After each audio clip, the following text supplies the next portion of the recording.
This is Cinematic Suffering with your hosts, Clay Hintz and Jason Thomas.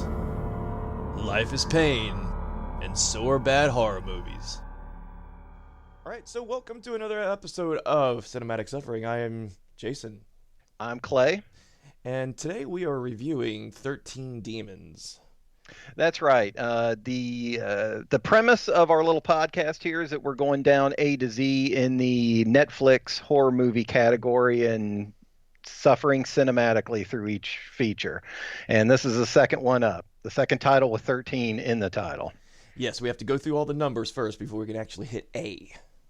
Yeah, which is it's gonna be tough, but we'll get there. So, Jason, do you want to tell everybody what the premise of this one was about? This movie, this fine cinematic feature. Sure, yeah. So I didn't actually get to watch it until late last night. Probably I stayed up and watched it till about 1 in the morning. One of those things I just had to keep putting off until the last minute, unfortunately. Yeah. So it starts off. The premise is that there's this board game that's I guess possessed by the devil or demons. The devil was never actually mentioned, but it's a bad board game. It's supposed to take on the hype that happened back in the 80s about how Dungeons and Dragons influenced people, and what is that one movie that Tom Hanks starred in? I was trying to remember that one. I half-assedly searched for it and then gave up. I forget. Tom Hanks would have helped narrow it down. I forget. But you're right. It was a cautionary tale about the dangers of Dungeons and Dragons and how it leads to suicide. Yeah, Mazes and Monsters. I think that's what Yes, that's it. So that's what this is kind of, and I'm guessing the movie kind of takes place in the 80s. I didn't really realize that until maybe about a quarter of the way in. At some point, we see somebody dialing on a rotary phone. So, yeah, I had to I suffered through this thing twice. Oh, did you? Wow. Yes. I wanted to pick up on every subtle piece of metaphor and subtext. So, yeah. Right. So I'm gonna try so hard not to rag on this movie so much, because you can tell it's a low budget feature. It's done by guys who kind of know what they're talking about, but the execution of it was left to be desired, or whatever I'm trying to get out there. I got the idea that like sitting around an apartment smoking a lot of reefer and playing board games is not a far stretch for these cats. I think that they just started filming and then winged the script. So. If you watch the trailer, and I'll play the trailer now, the trailer kind of gives everything away. There's no real mystery to this movie. It's an hour and 13 minutes, and from start to finish, there's not going to be a surprise ending. There's twists and turns. It's just telling a story of guys who get either obsessed or they get possessed. It's one of those things. So let me go ahead and play this trailer here. Police are blaming the recent murders on the resurgence of the fantasy role-playing board game 13 Demons. The game was banned 30 years ago due to excessively violent murders perpetrated by players who were convinced they were living in the game. What the hell is this, dude? 13 Demons. Some Jumanji. The body of an unidentified man was found in the parking lot of an office park on the southeast side. Sources say his face was so badly beaten he will have to be identified by fingerprints or dental records. I will catch you, and I will slay you.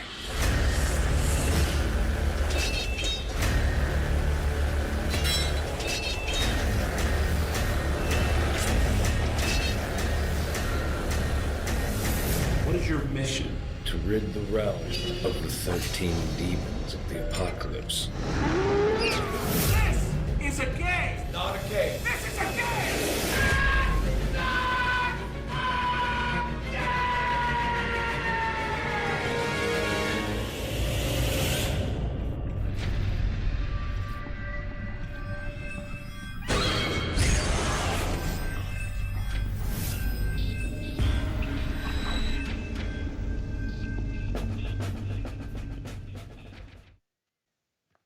All right, so that was a exciting trailer. Yeah, it's not a game. It's not a game, as it's been pointed out near the end, especially. Yeah, they've padded this thing out real well with a lot of repetition of dialogue. It's not a game. It's a game. It's not a game. It is not a game. God. Okay. So let's start from the beginning. Yes, from the very beginning. Like, first off, let's give everybody a quick lowdown of who's responsible for this thing. Right. It's written directed by Daniel Felici, and stars Stephen Gray, Michael Cunningham, Jackson Nzinga, and Daniel Felici. So Felici.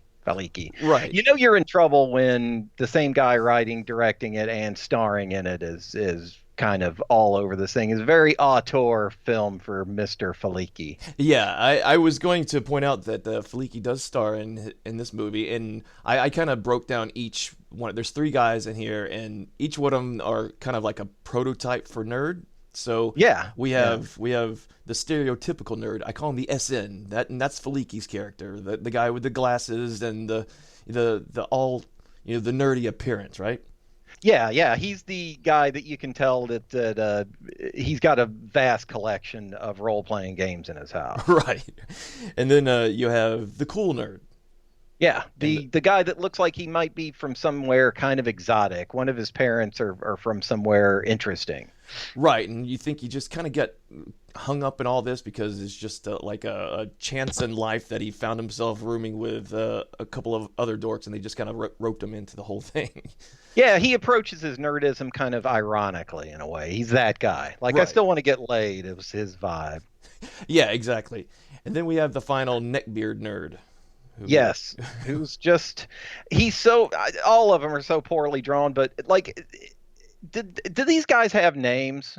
I don't remember the film like helping us much with who they are. Yeah, the credits do list their names, but it's not like they have regular names. So Stephen Gray, I'm not sure which one that is. He might be the cool nerd. Was Torkool of Darkhaven. And then Michael. They're make-em-up names. Yeah. So Michael Cunningham, I think his neckbeard nerd, was Ablesworth of the High Wind, and Felici was Thomas of Belmont. Player 1, 2, and 3 is the amount of effort that IMDb put into it. Yeah, exactly. The film inexplicably starts off with a quote from William Howard Taft, who is the 27th President of the United States. And I could read the quote to you, but it has absolutely nothing to do with any thematic things going on in the movie. It's not ironic. It's just, it seems like that they just randomly picked a quote out. It's baffling.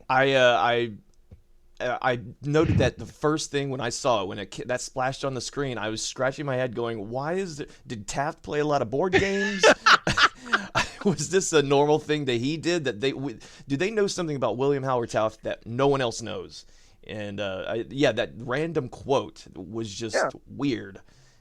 I mean, it's like a quote that says, like, I can make up a better quote, like, you are alive until you're dead, and then that's just some guy that's undeserving of being quoted. Yeah, of all the people you're gonna quote, you quote Taft. Oh God, I had to look him up. I'm very poor at history. I did not study real hard, but I was like, who? William Howard Taft sounds familiar. It sounds presidential. Well, one of the one-term presidents that we've had, I think. Yeah, he did poorly. At this point in the movie, which is obviously just the beginning, I had to go and look how long it was because I'm like, if we're dealing with this, I just needed to get a kind of semblance. So it is an hour and 13 minutes. I'm not even sure that, because sometimes like movie. Like Sundance. If you wanted to submit this movie to Sundance, there has to be a time limit on the movies to be considered a full movie. So an hour and a half and 80 or 80 something minutes is usually the standard. I'm not sure if this would be considered. Might be considered just a long short film. Yeah. Somehow it got through Netflix demanding high standards. They're lofty standards. They've got amazing standards, Netflix. They do. Is it? Are there any 5-minute gaps of darkness? Because we got yelled at for eating up bandwidth with that one. I think if it's a movie, if it can be deemed a film, you're golden on Netflix. Yes. Don't give up on your dreams, people. 13 Demons was made. Oh boy. Okay. Well, like I said, I really want to not rag on it too hard because because I've been playing a lot of board games recently. I've been getting back into Dungeons and Dragons. So when you first suggested, or you didn't suggest it, you said the next movie is going to be 13 Demons, and it's about an RPG and board games. And I was like, oh, that sounds really cool because I've been playing them myself. And, me too. I play Zombicide quite regularly. Role-playing games were a big part of my early teen years, and I even played them in college. So believe me, I'm not coming from it from too much of a place of judgment either. Right. And I think you and I both agree that, I really want to. There are faults with this movie. It's obvious there are faults. It's a low budget It's a low budget movie. They obviously didn't have a lot of budget to work with. I think $1 million is what allegedly the budget is for this. Okay, that's just way too much. You know good and well that bales of marijuana were purchased. That got eaten up in the catering budget. I wouldn't doubt that was real weed they were smoking in the movie too. I imagine. I'm surprised you didn't hear the cameraman say, "Man, your smoke is going to mess up my camera." I'm going to be mad. At the beginning, we see it's a police interrogation, and two of the guys, we have Neckbeard and Cool Nerd, both covered in blood, being interrogated separately by the same two officers. Yeah, they look like they're fresh from a Gwar concert. Right. And I'm just trying to think that they're both getting asked the same questions. There's the same fat police guy standing behind them with like some kind of AR 110, I think. It looks like some flesh shredding device that most cops, unless you're splintering a door in some horrible drug bust with gangsters everywhere, I don't see the necessity for that gun. But. Yeah, and I don't think that's really kind of protocol when you're in an interrogation. Is let's get the fattest officer we can find, squeeze him into a bulletproof vest, and then make sure he wears his best khakis. I know, and make sure that our suspect, who we've caught red-handed, you don't need to do a lot of heavy lifting as far as the interrogation process here. The cop lies or picks up one of these things and says, what is this? And the guy is like, it doesn't matter. Both nerds were like, that is the sword of Benadryl or Benadryl or whatever the fuck they were calling it. And it's just obviously a pipe. Yeah, or a piece pipe. Or a stick of wood. And of course, they're lost in this weird delusion. And they're speaking with comically like Renfest kind of accents or whatever. There's how dare thee assault my weapon? That is the hammer of thunderbolts. It looks like a bloody brain spattered pipe. Yeah, they and this is just an example of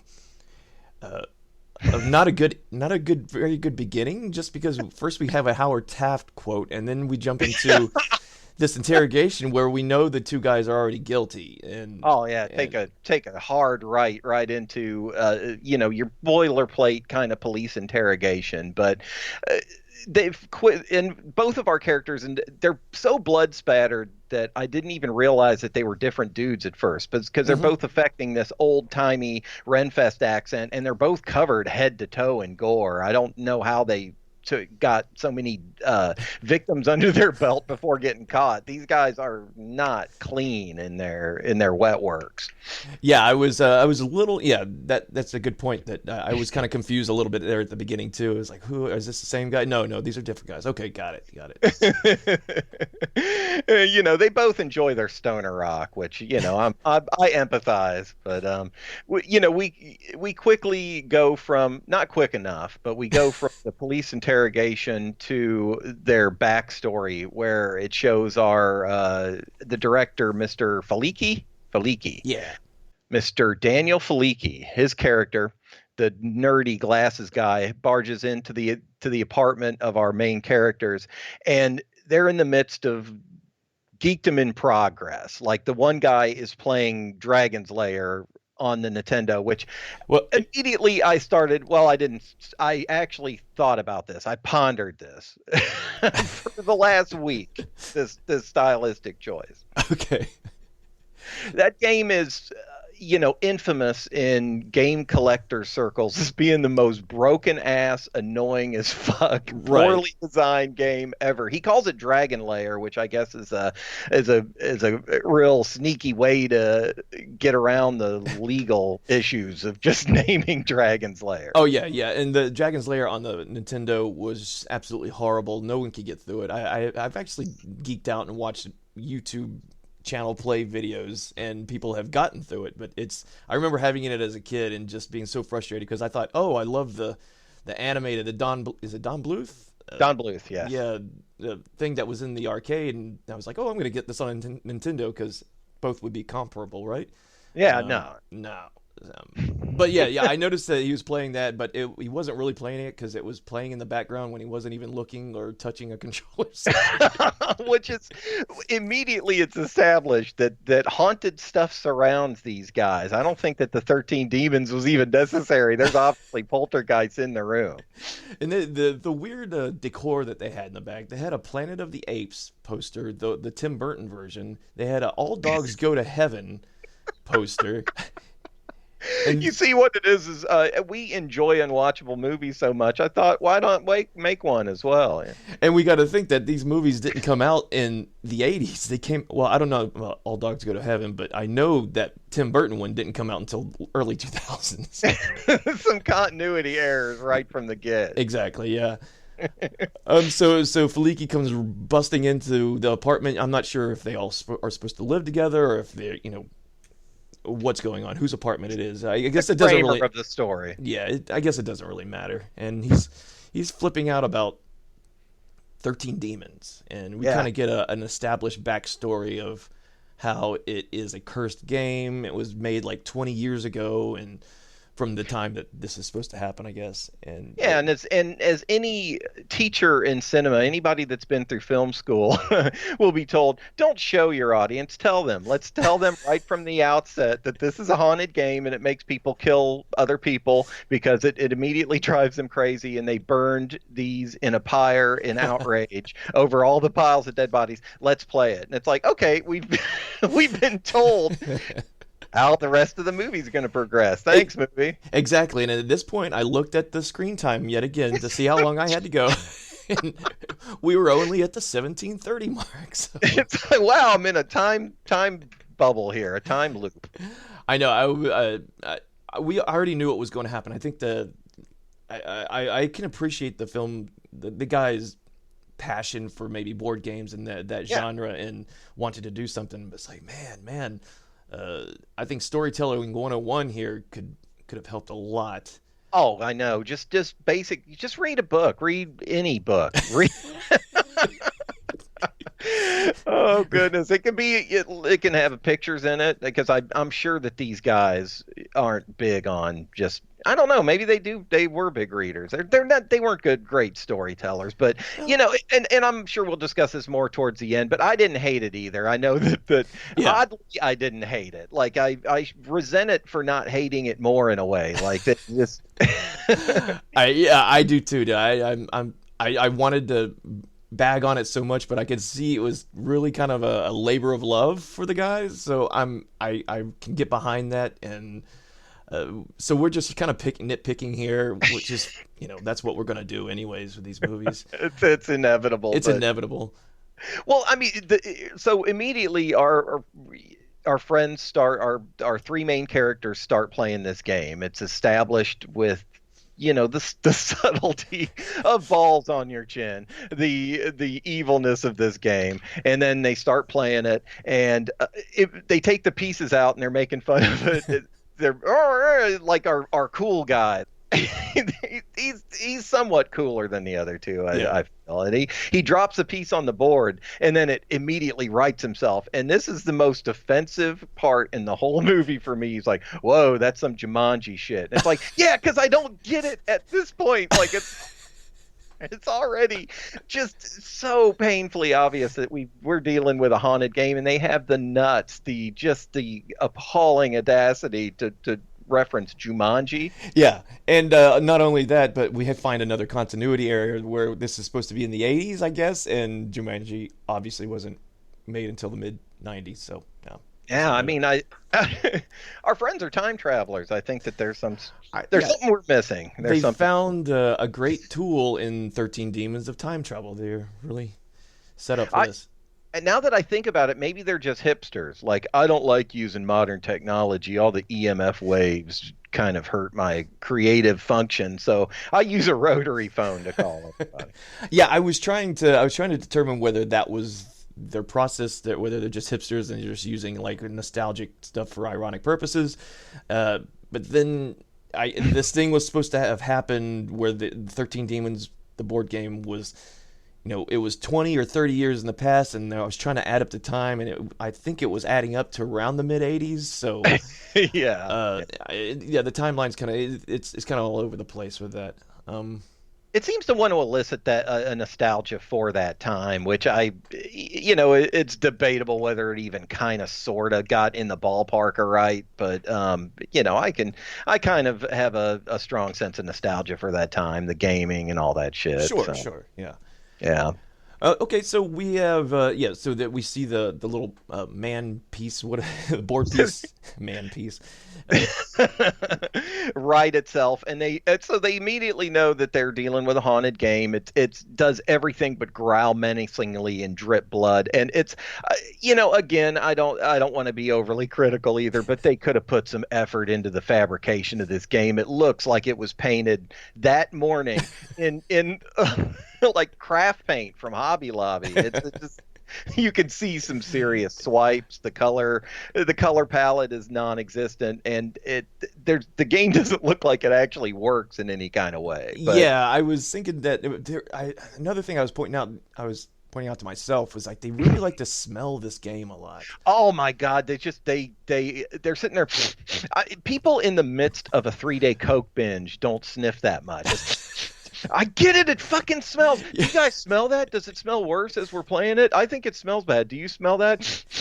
And like close-ups, unnecessary close-ups where you can see the inhalations and the compressions of their nostrils. It's like, I get it. It fucking stinks. I know. And they really kind of hammer that point home, and it never, of course, makes any difference as it progresses throughout the movie. They say it smells like burned leaves. Okay. Yeah. Spoiler, that burnt leaves, burning, anything that would even slightly kind of lead you back to burnt leaves. Nope. And I've always had a fondness for the smell of burnt leaves. I mean, it reminds me of a nice fall day. Yeah, it would be nice. I don't know that it would be nice, but I could understand if they said this thing smells moldy. God, where did you find this thing? That'd kind of make more sense. But so they start playing, and they play, and they play, and they play, and then they play. They play the game almost in real time. Oh, that's what it really it felt like that, didn't it? Yeah. There was because again, I watched this movie probably at by 12:15 a.m. I'd been out camping this weekend, and then I went to a birthday party at the end of the day. So I'd been out, in the sun, and I'm exhausted. I'm like, no, I need to watch this movie like now. So I can't fake my way through this feature. I can't fake my way. So I had to. So I put it on. I was like, okay, it's only an hour and 13 minutes. I can get through this, but. They were playing this game almost in real time, and they were like rubbing their eyes, speaking very slowly, yawning, mumbling. It was making me more tired just watching them do that. And my eyes were getting more and more heavy as they were kept stalling. And like the cool nerd is reading, because he's the one who's like one of the first ones who hits like this demon gate, and he's like, and you. Hit and I'm just, oh God, please finish this line of dialogue. You wake up and the credits are rolling. I've done that on many a night. That's what I was trying to avoid. The credits looked okay. Yeah, so they is this when we get our first dream sequence, Yes. the red filter dream sequence, which I've never used After Effects, but I'm pretty sure that what they did was pretty easy. That's a boilerplate effect.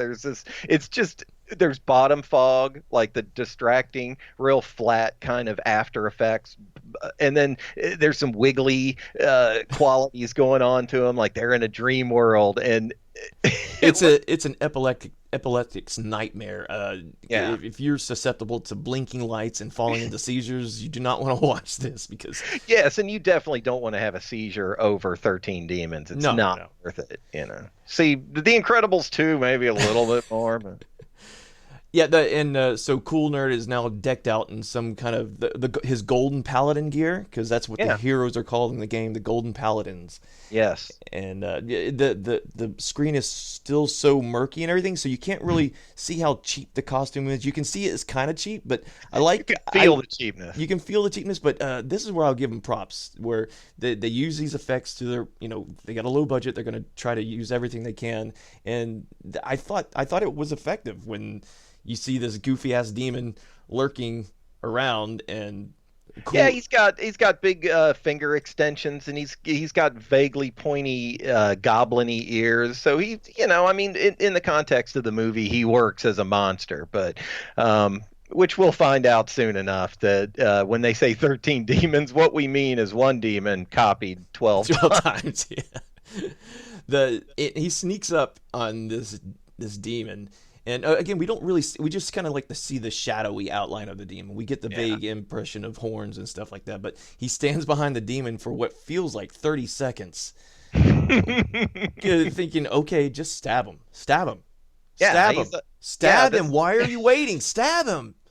An hour and 13 minutes. I guess in the final cut, they were like, we were going to take this out, but turns out we needed to get this fucker to Sundance, just like you said. So he winds up finally stabbing the demon and killing it, and that's when he wakes up, right? Everyone wakes up. All three of our heroes wake up, and here I was confused again because Neckbeard guy is in a wheelchair for some baffling reason, and later on in the movie he's just walking around. So I was like, "All right, you disrespectful prick, what do you got?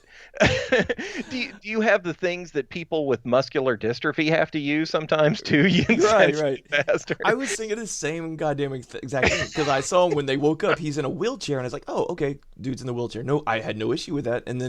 Yeah, like you said, later on, you see him standing up, and I'm like, wait a minute, I thought he was wheelchair bound. Oh, that was close. I almost had empathy for this dickhead. Yeah, so I'm glad we dodged that bullet. They all wake up. Yeah, I'm sorry. Go ahead. Oh, they all wake up and they're just covered in sweat, just like someone just dumped water on all of them, though. That was one of the first, and throughout the feature, I was just like, did these guys bathe in Astroglide? Why are they so oily? It was just, it was kind of a weird kind of vibe. I was like, why are they so wet? Just open a window or turn on the air condition. It's what do you live in Louisiana in the middle of summer? Yeah. Oh, on the news when they wake up, the news person is saying that someone has been killed, and of course, and someone in their delirium in the middle of the night has drawn 3 suspicious-looking inverted crosses, which match the box art. It looks like in blood or in some thick, viscous ketchup or something on the TV screen. At that point, it'd be like, you know that you need to ease up on your partying if you don't remember doing that. The 3 inverted crosses are on the television set, and I didn't kind of put that together, the game board. I guess I didn't pay too much attention to the game board, or the box, I should say. But yeah, I look at these things. I'm glad you're here to pick up on the little subtleties of these movies. Because God forbid we miss the nuance. So we're at the 26-minute mark, and it already feels like an hour or 10. And they continue the game, and there's some board. I guess some board pieces changed color. They're commenting on, oh, when did this change color? But I don't know what they're talking about because the colors on the board just look the same to me. Yeah, well, I mean, everything's run through whatever filter they've got. Like this, it bounces pretty violently between blue light filter to red light filter, so you can't really tell what's going on with the game. And They don't really want to show it that much because there's not much there to see. Maybe it's because I've played so many board games. I just pointed at it and went like, that doesn't work. There's nothing. There's no tiles on there that I know where to go to. The color scheme doesn't help me. This is not a functional game. And they all started off very confused about the game, just like we were. Like, this is dumb. How are you supposed to play this game? And Feliki's character just starts reading from the manual, and that's all we really know. I'm not really sure why they're rolling a dice for each thing. There's nothing like that is really explained. But, that's just probably the board game nerd in me saying, yeah, we have to have purpose for this. Why is a die being rolled? And why is a die being rolled? And the board is so small, it looks like a 6 roll would send you right off of the edge of the board into nothingness. It's just it's not a functional game. I was sitting there thinking, this is how much of a dork I am. I was sitting there thinking like, well, they could have just reached out to the Kingdom Death monster people. That you've got all the pieces. They're already creepy and irreverent and awful. You could even have somebody paint them up real nice, and I'm sure that those guys would have at least been somewhat receptive. Like, yeah, you put your our game in your movie. That'd be cool. Or find somebody that would. If you go to the gaming store, there's games galore. Somebody will work with you, even though you're a director of this thing. Yeah, and if you go up there and say, hey, we got a budget for $1 million and we're doing this game, they'd be like, I'd be like, shit, yeah, I'll pay yeah, absolutely. Yeah, man. I mean, can I get a credit in there? Of course you can get a credit. Do you get people to do that immediately at any gaming store? Those guys don't have a lot going on. So we see the game kind of unfold as each guy reads from their manual. You see them kind of all descend and get worse. Sleepy. Sleepy. More sleepy? Is that correct? I mean, again, this is they kind of go into sleepiness, but you're right. Up until then, when they're playing the game, they start grousing at each other more, and they start affecting that accent a little bit more, the Renfest affect. Right. So super nerd Feliki starts chastising Neckbeard nerd for mispronouncing words and saying you're not doing this realm honor or something like that. He's really getting into it. Which is supposed to be a way to tell the audience, yeah, they're starting to get possessed by the game. But really, anybody that's been around board game people knows that people grousing about the rules and being snappy at one another and talking like idiots is just kind of par for the course. It's par for the course, and there's people who LARP out there that are more serious. Like, put some, the LARP people their eyes were exploding. Like, put some effort into the costume. I did like this is kind of leads up to the famous Who Took My Dice scene that we have going on here. So after Feliki I'm calling him Feliki because he's the only one I really know of the group. Yes. So he starts chastising, and all of a sudden he asks, I can't find my dice. Who took my dice? Did you take my dice? Did you take my dice? Do not bring dishonor upon this group. Yeah, so Neckbeard is like, I didn't take your dice, and the cool nerd is in the middle of him just looking back and forth, and it goes back to Feliki, you took my dice. Thieves flock together, a flock of thieves, or something like that. Thick as thieves. Thick as thieves, yeah. And then I think this little argument went on for a couple of minutes, it felt like. And yeah, and that Feliki really, I'm convinced that he told all of his actors, like, I'm just going to use the best take. Just say it a bunch of times. Just keep saying it. Don't wait for me to say cut in between. Did you take my dice? Did you take me? Okay, you're going to cut all that out, right? You're going to use the best one. Yeah, man, we're going to fix this in the post edit. But no, they had to pad the time out just a little bit more. So stretch it like taffy. Everything stays. Nothing gets cut.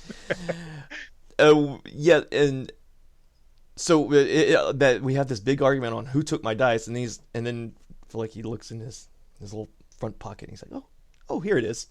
Oh, it's right on the board. I couldn't see it because everything is the same color on this board. So he found his dice. That situation was resolved without violence. And with 13 apologies, 13 demons, so he apologized about 13 times. And I tell you, that was such a suspenseful scene that I was holding my breath so I finally could breathe a sigh of relief that it was over.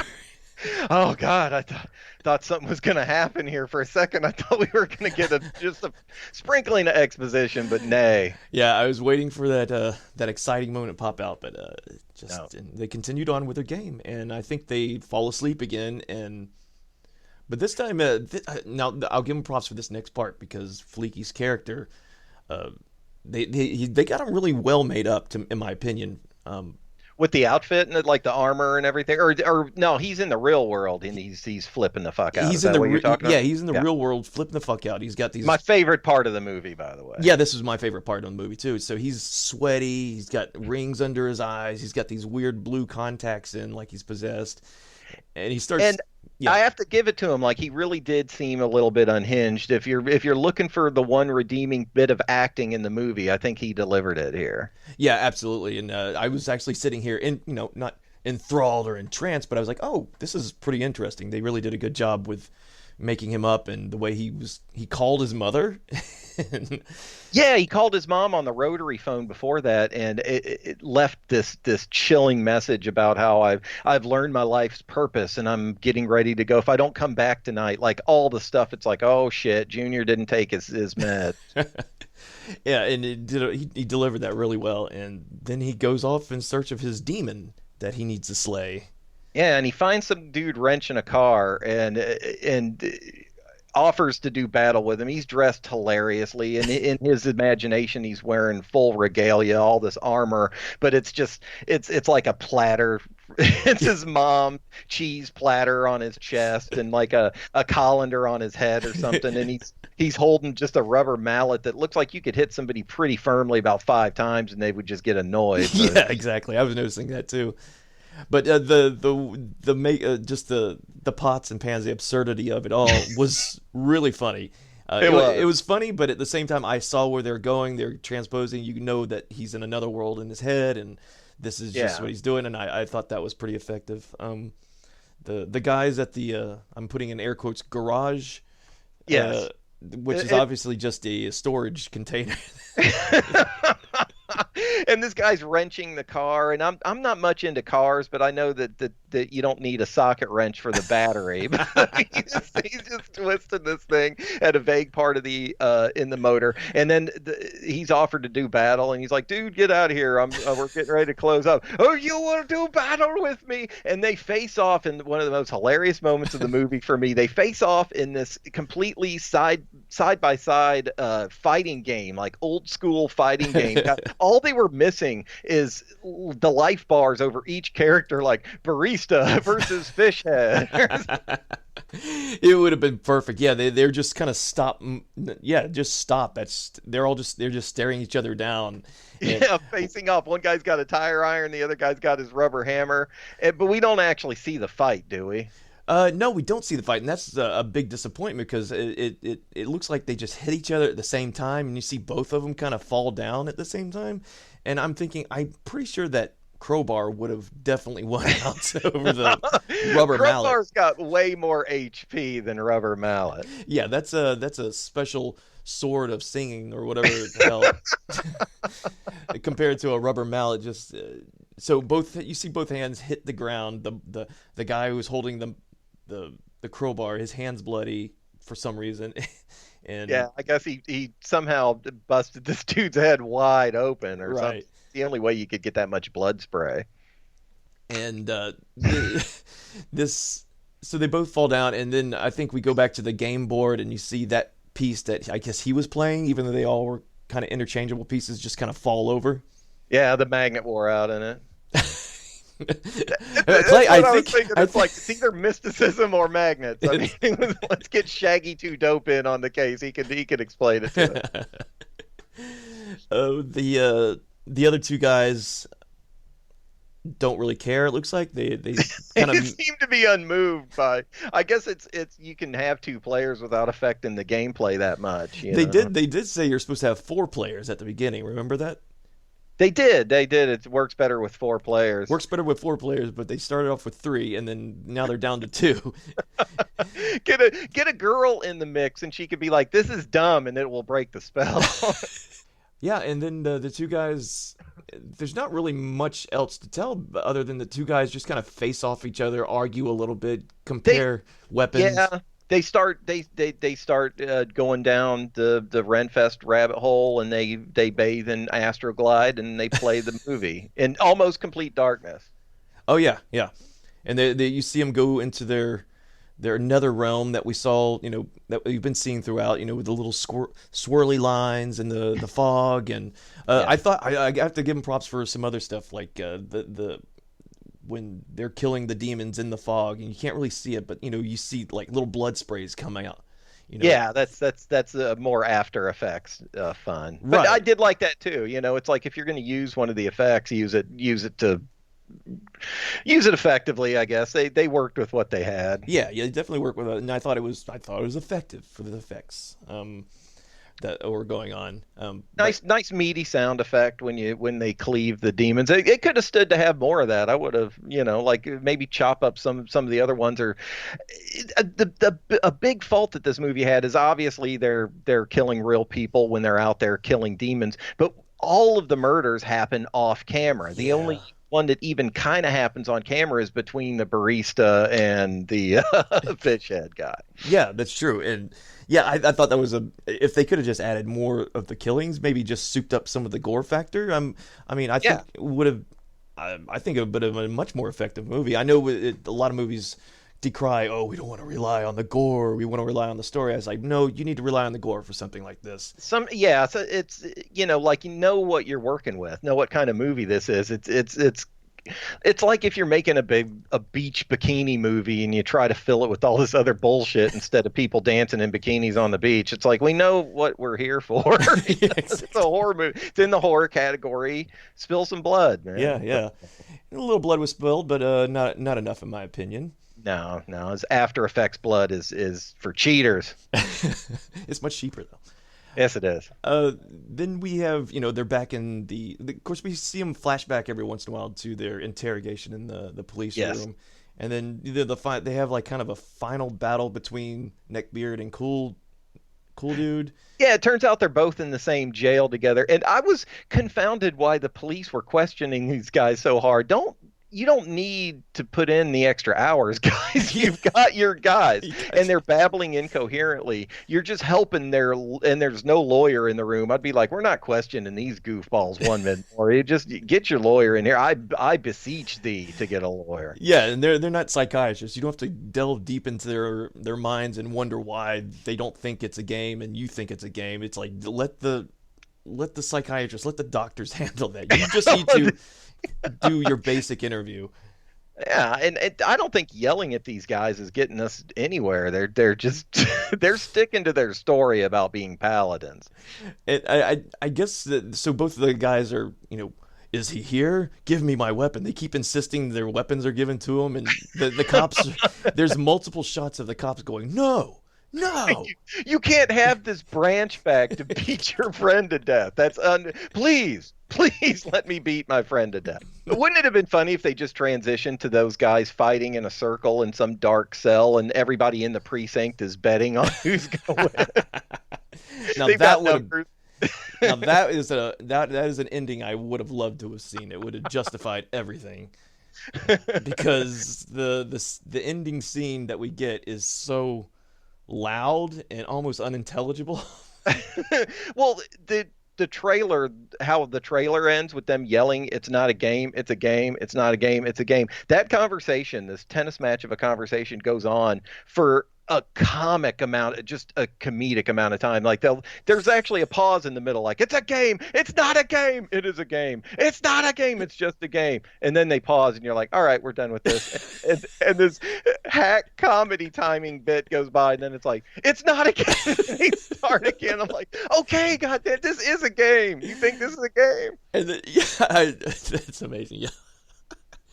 I just love that, that it's not a game, it is a game. And the whole time I'm thinking, okay, so one of these dudes are going to get up and just start bashing people's heads in or just start killing. And there's going to be a resolution that us horror fans can kind of relate to in some kind of way. Yeah, and I was waiting for that moment where he just kills at the cops and we're going to see a bloodbath maybe, and that'll be like the final scene.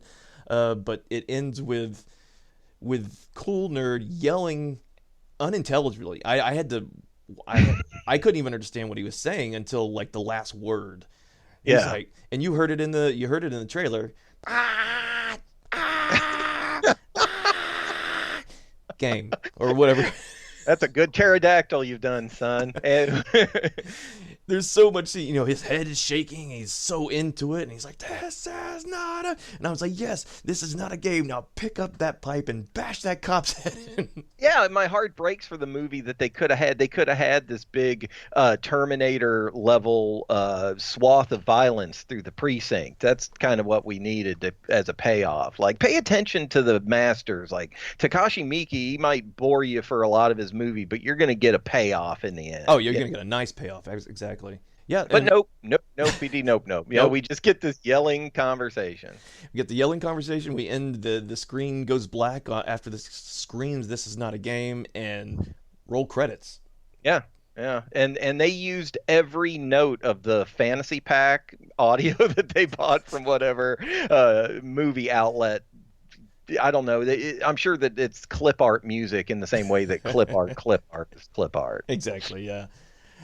So would you recommend this movie? Would you say? And as a petty form of revenge, it would be fun. Like if somebody was annoying, or just a poor guest drank all your beer. Yeah, recommend that they watch it.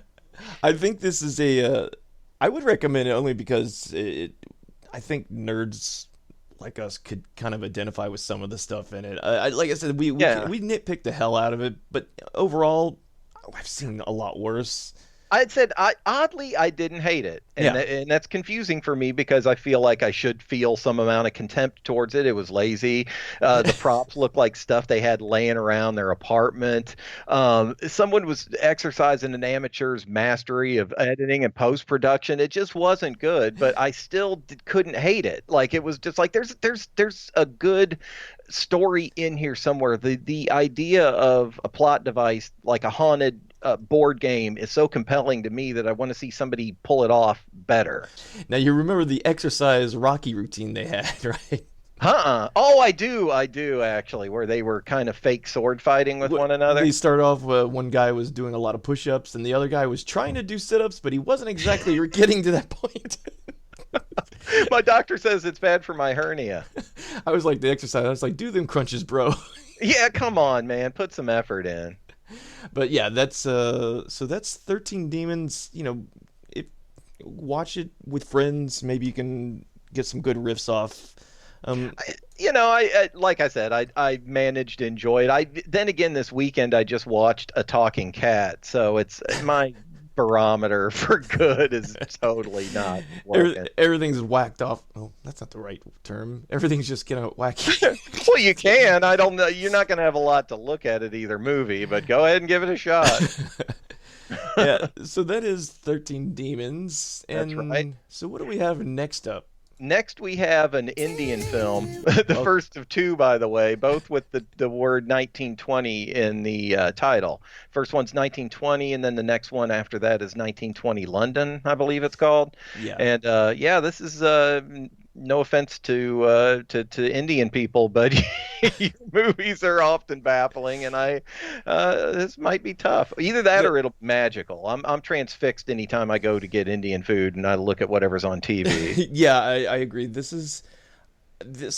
think this is where our true suffering is going to start, to tell you the truth, because it's going to begin. Because I've looked ahead and it's just like, okay. The generally, and I don't want to assume that this movie is going to be like that, but generally I find that the acting to be a little bit tough to take for our American sensibilities. There's no subtlety in anybody's facial expressions in an Indian feature, but maybe I'll enjoy it. Yeah. I've already been told by my partner that there's no way she's watching it with me. Yeah, this maybe have to be a multi-parter for me just to get through. But so 1920 is up next, and I can't tell you what it's about. We'll do that next week. It's a ghost story, but we will delve in knuckle deep next week. Oh, God. Well, all right, Clay, do you have anything you want to plug at the end of this? You can check me out. Check out hboyz.com, hboyz.com. You leave out any of those letters, you got yourself some gay porn, and I hate to entertain you more than you deserve. How about you? Tell us about your new projects. Well, I've got a new Doom band out called Stygian Crown. Look us up on Facebook, Twitter, and Bandcamp and SoundCloud, all that crap. Also, check out Cinematic Suffering on Twitter. We do have a Twitter account. We haven't posted anything. It's pretty much dead. We have 2 followers, which is pretty much me and another account I think I have. I don't think I'm following it yet either. It's a slow boil. We're getting there. We're working on artwork for it. It'll this thing's gonna grow. Yeah. I have every faith that it'll be cool. You just kick these episodes out, and hopefully, I really have a bad feeling about this next couple of movies. So I'm gonna mentally prepare myself for them. Just take a look at the trailer, and your fears will be Oh justified. God, okay, I'll do that. All right, I guess that's it. Yeah, I think so. We appreciate y'all listening. All right, episode 2 of Cinematic Suffering is in the bag. Peace.